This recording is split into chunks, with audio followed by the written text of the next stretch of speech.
call in Tennessee somewhere, probably Johnson City, up there in the hills. Yes. The Appalachian. You ever been up to Johnson City? No, I don't think so. I haven't either, but it's deliverance type stuff.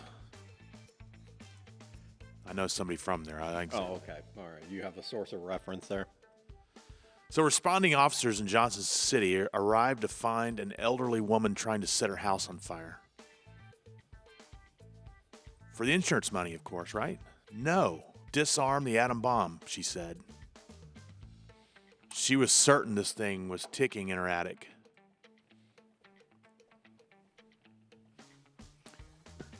So one quick-thinking officer talked her into walking calmly to his cruiser, assuring her it was the only place she'd be safe from the blast. Once inside, she realized that, wait a minute, I'm inside a police car. You're arresting me, aren't you?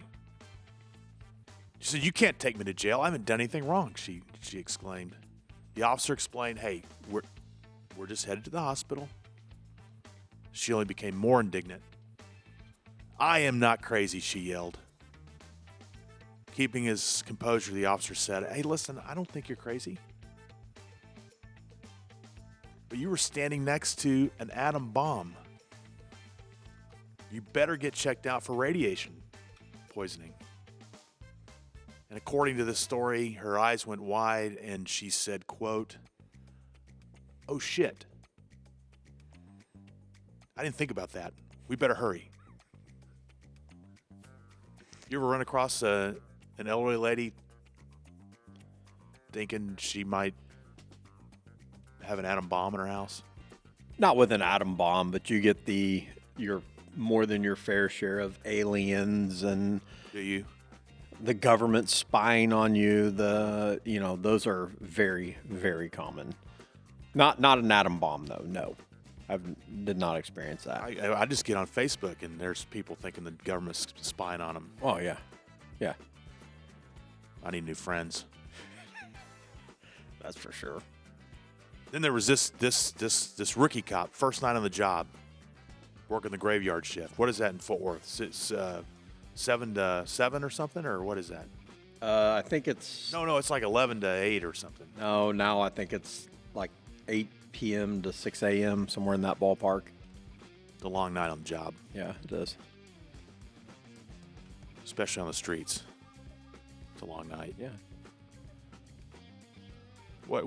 Does everybody have to work that first shift? I mean, you don't have to. Most people do have a little run through that. Did you? What was your first shift when you got on the job? I worked 2 p.m. to 10 p.m. Yeah. And then I did, as a sergeant, have a short run on what we call midnights. Was not cut out. I mean, It's overnights, right? yeah, overnights. I'm over 40. I'm not cut out for staying up till 4 o'clock in the morning or 5 o'clock in the morning. It did not work out well for me at all. Do you remember your first call and your 2 to 10? Not on my own, no. Well, your training officer. This is a story about Oh, yeah. Ricky and his training officer. So what do you remember?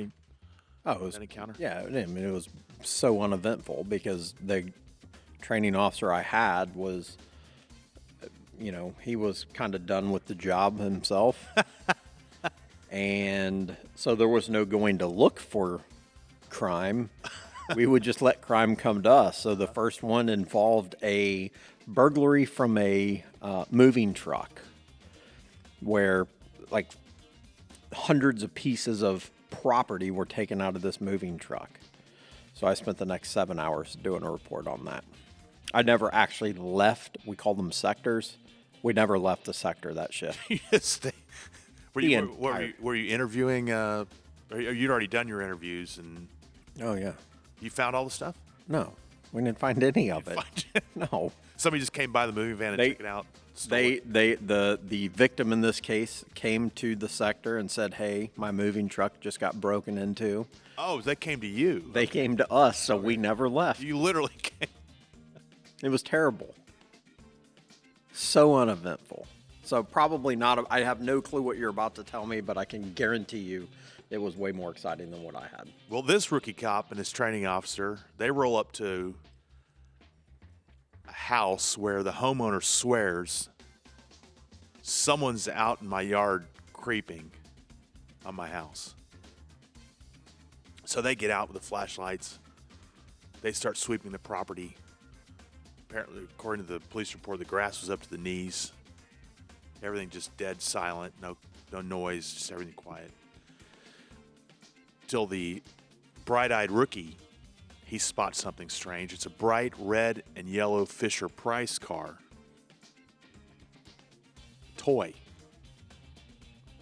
Was moving. They move in and they find their suspect. He's butt naked, high as a kite. Surprisingly, right? This guy's stoned out of his mind. Trying to crawl under the tiny plastic car. Very stealthy, this guy is. Kind of funny. Or he thinks he is. Well, the training officer, probably like yours would have said, go handle this one, rookie. Go ahead. Well, apparently a full-on wrestling match with this naked this naked man occurred, but he finally corralled his man for his first booking, I guess you'd call that. Yeah, I don't know what it is with the deranged naked guy syndrome, if you will. But yeah, that too is not common, but it happens. We had our fair share of run-ins with similar type stories. So anything specifically come to mind? Yeah, we had one. It was we were working my buddy and I were working an overtime shift, and we were riding together. We called it a two-man. And so we were riding together, and it's like 2 o'clock in the morning, and one of the officers gets dispatched to a call about a burglary in progress. And this officer was a big guy. He was older. I mean, at the time he was older, probably like 40. Early 40s, maybe. Right. Good shape, and he would seldom have backup or assist units with him.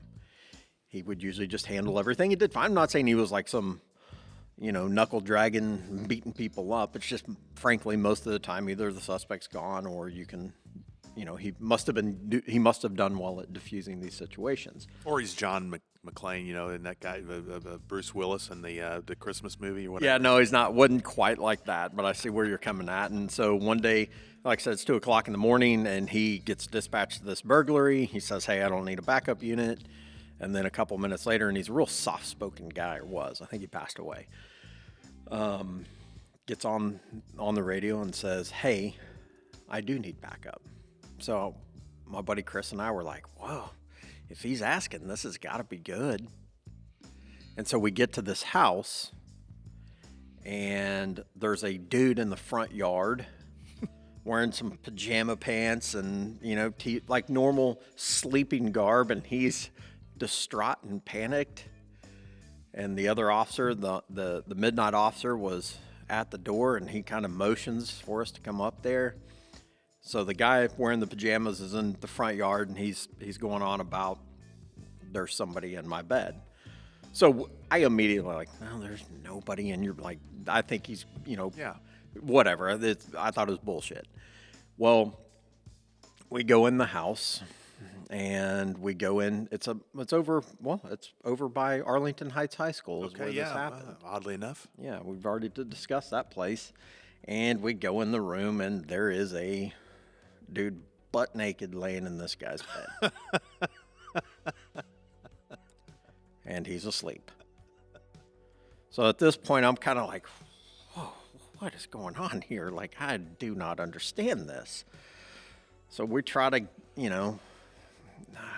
look, I'm a germaphobe. Everybody that knows me will attest to that. Yeah. So I'm, get the edge of my baton, trying to poke him in the chest or something. Oh, man, I don't want to be anywhere near this. So finally the guy wakes up. and you would think your typical reaction would be if there's 3 cops standing over What the you, hell's going on here? like you would freak out. Not this guy. He's just like, "What's up?" Looks at us. I'm like, "I don't know. Why don't you tell us what's up?" He's like, "I'm just laying here in bed." So it gets even more confusing because I'm like, well, what if he is? Like, This is his bed. what if this is his bed? Like, what if this whole thing's a big misunderstanding? Yeah. And Lovers so quarrel. Who knows what's going on here? the guy outside was, at this point, he is freaked out. And so we're like, no, this is not, like, something's going on. So we're telling the guy, we're like, hey, get up. And he's like, no, he's not going to get out of bed. So he gets drug out of bed. He gets put in handcuffs, and we go outside. And when we get outside, deranged naked guy looks, and now all of a sudden he's got a look of confusion on his face. Apparently, as the story goes, he leaves much like we discussed in some of our intros, where nothing good Happens after pick a time, midnight. yeah, or all good stories start at a bar. Yeah, yeah. Well, that's where he was earlier, and he thought he was in his own house. And he wasn't, so. Was he a neighbor? Was he? Yeah, like the street behind. So I got the street confused, I guess. He wasn't deranged, in that regard. He was just basically hammered coming Drunk and home. a little lost. Yeah, drunk and a little lost. I'm sure, frankly, we've all been there. God bless him. God. Anyway,